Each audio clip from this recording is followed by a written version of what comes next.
Hello and welcome to Restoration DIY. It's great to have you here and I hope you enjoy the video. In this episode I'll be making an oak block cutting board. This follows on from the fruit bowl I made a few episodes back, in that I'll be repurposing offcuts of an oak worktop I was given by a neighbour. This will be an end grain cutting board. The oak strips it's made of are a consistent size and there are no voids or splits. So these offcuts are perfect for what I'm making. I've seen a lot of cutting boards made to be around 25 to 30mm thick, and that's okay, but for this one I wanted something a bit more substantial, something with a bit of heft, so I'm cutting this at 60mm. After glue up, sanding and levelling, I'm hoping to finish somewhere above 50mm.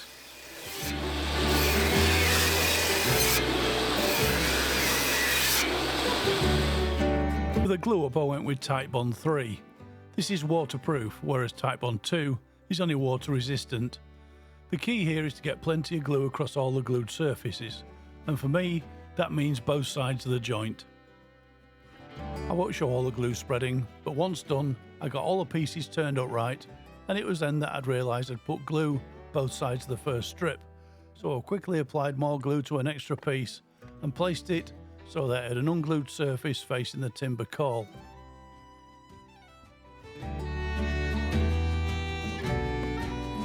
Then I tightened the clamps, adding more as necessary, 3 underneath and 2 on top. And that was that. I put it to one side and left it for the glue to cure.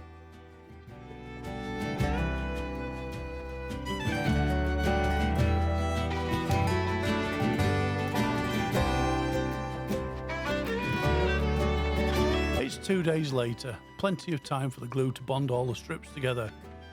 One thing I should mention is that to enable a good glue up, straight after cutting the strips on the table saw, I ran them all through the drum sander to remove the oil and hard wax finish.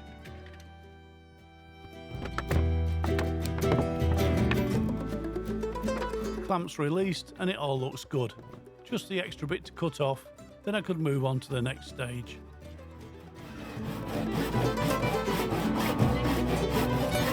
And as you can see, I actually made 2 boards.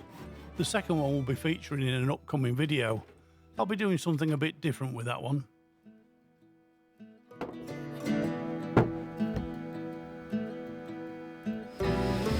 The board needs to be levelled, and this is just wide enough to go through my planer thicknesser. But it's end grain, so doing that is an absolute no-no. The consequences can be horrendous, as the aggressive impact can shatter the wood and cause severe kickback and possibly jam the blade. Basically, a whole heap of avoidable trouble. I've seen somewhere it can be done if you have a spiral cutting head with sacrificial edge strips on the board, but even then, I wouldn't try it. For levelling an end grain board like this, you only really have 2 or perhaps 3 choices. That would be a CNC router or router sled, taking fairly light cuts, or third, if you're lucky like me, you can use a drum sander, fitted with an 80 grit loading.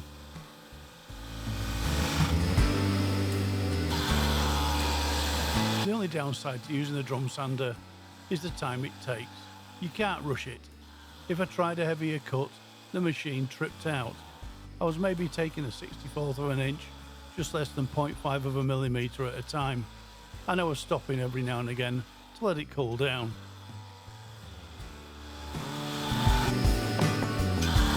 After what seemed like hours, I had both the top and bottom sanded to a clean level surface, and for all the time it took, you couldn't fault the finish.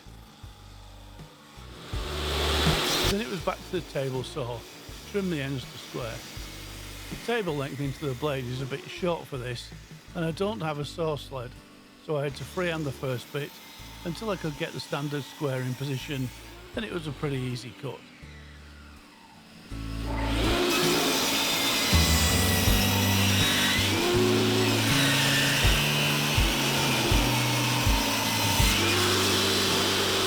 Then I checked to see if it was square, and it was within 2mm, which was good enough for me.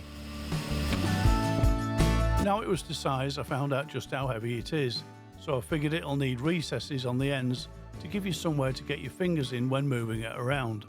For this, I made a 3D printed template to guide a 1/4 inch router.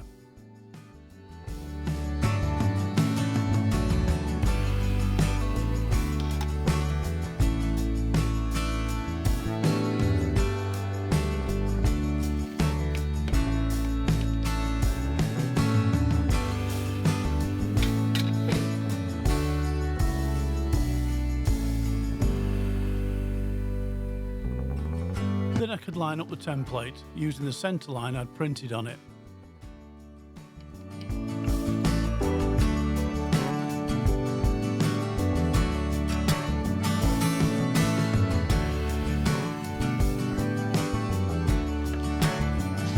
And with the addition of 2 clamps, it was ready to be routed.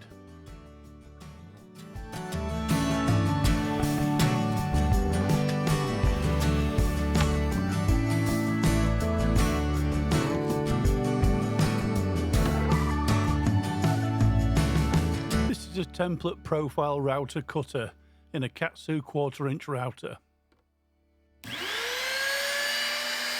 The cutter has a bearing just above the blades. This runs around the template profile, removing only the material in the recess.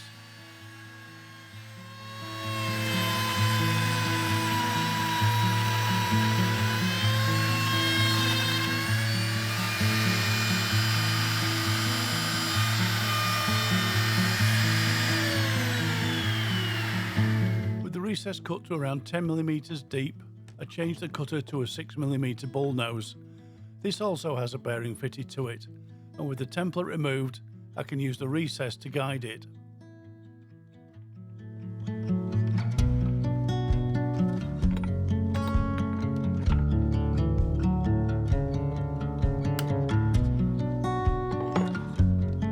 I got the bullnose cutter off Amazon, and I'm not sure it's all that good. It really took its time, and to be honest, after I'd finished cutting the second recess, I think it was pretty much done.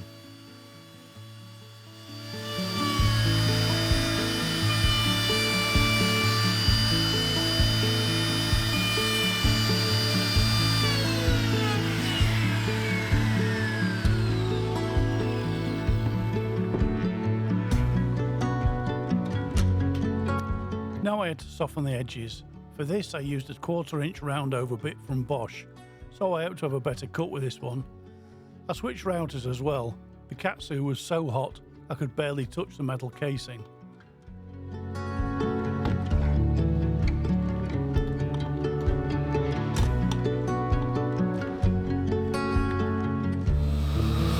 I won't get any prizes for my video skills in this segment, but I think you get the idea.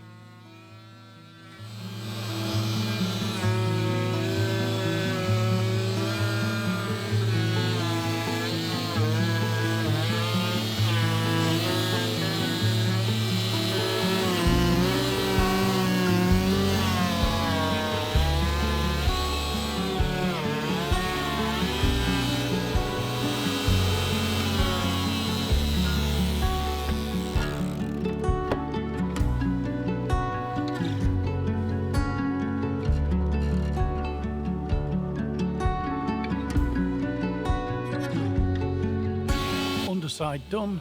Next I did the top, using the same excellent video skills.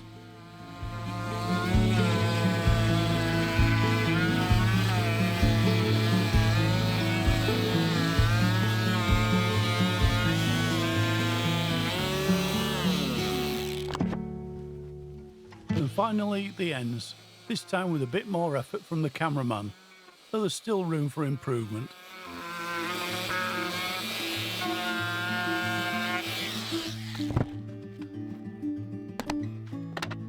Edges done, I moved on to my least favourite bit, sanding. For this I had a head start. The drum sander had left a really nice finish, so I went in with 120 grit on my palm sander.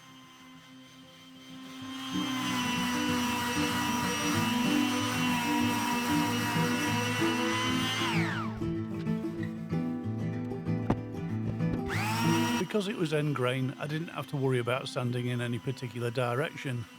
I just kept going until the fine sanding marks from the drum sander had disappeared.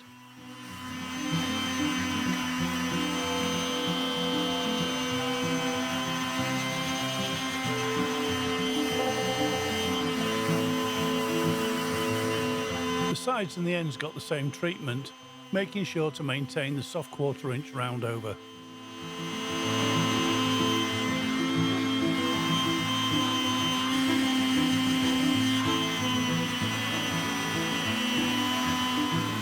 The ends had some staining from the glue used by the worktop manufacturer. This had been exposed when I trimmed the board. To cut through it, I went back to 80 grit on a mouse sander.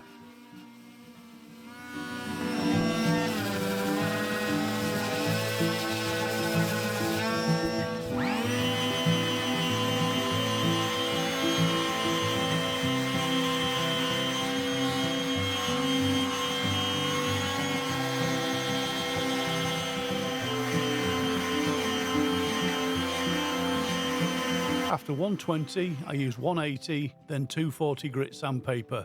Each time I applied water to raise the grain, allowed it to dry, then sanded until smooth.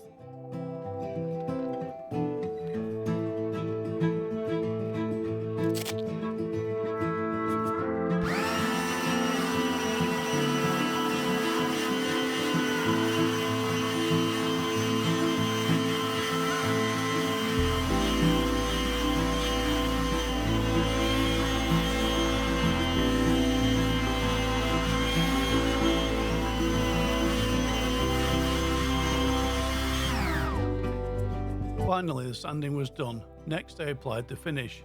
This is butcher block oil, though you could use a mineral oil. Most important is that you use a food-safe finish. Don't use a nut oil or any finishes with allergens.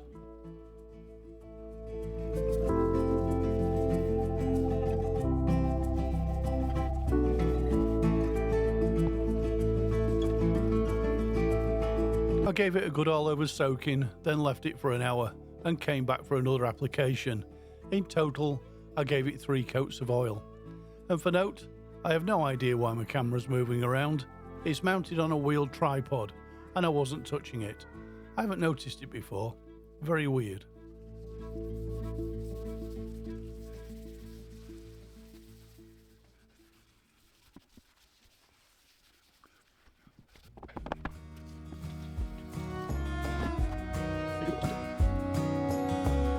After the last coat of oil, I left it to soak in overnight.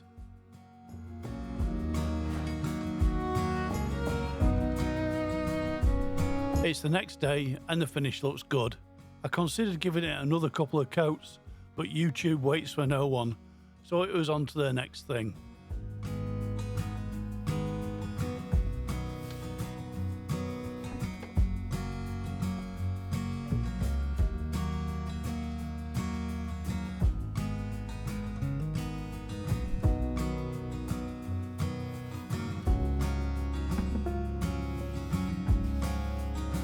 And that next thing was the rubber feet. To get them aligned, I found an old template I'd made for a previous cutting board project. It was perfect. With this, I drilled the 4 pilot holes.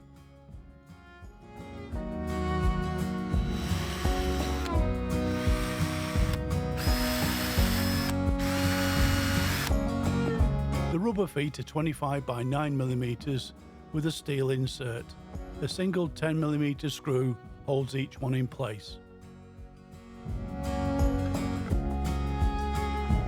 Hold on, wait, stop, more rubbish camera work. Just a moment, I'll fix that. There you go, that's much better. I'll just show a couple being fitted.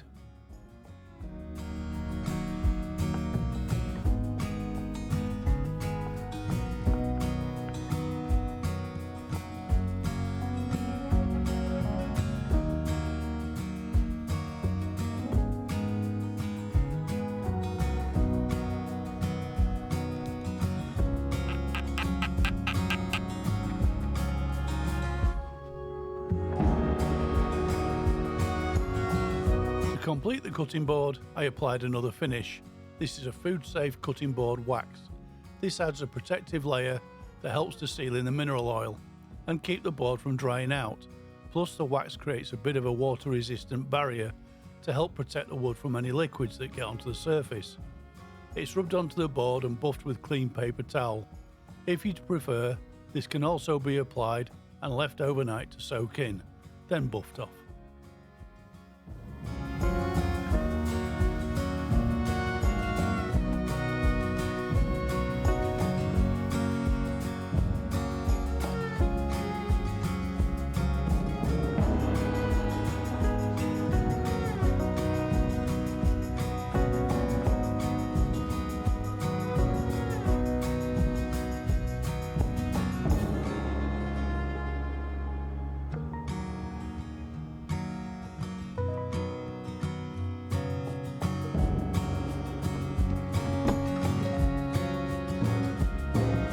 That's it, another project finished. It's a nice easy thing to make and I hope you like it. I'll be doing some more cutting boards as I go along with ever more intricate designs. I might even throw in some coloured epoxy, but that's in the future and I need to work on my camera angles a bit more. This one taught me a lot. I wanted to add a juice groove, but I ran out of time. Apart from that, I think it turned out great. So with that said, I'd like to thank you all for watching. Please share the video, subscribe if you haven't already, a thumbs up will be greatly appreciated, and comments are always welcome. I'll see you in the next one. Goodbye for now.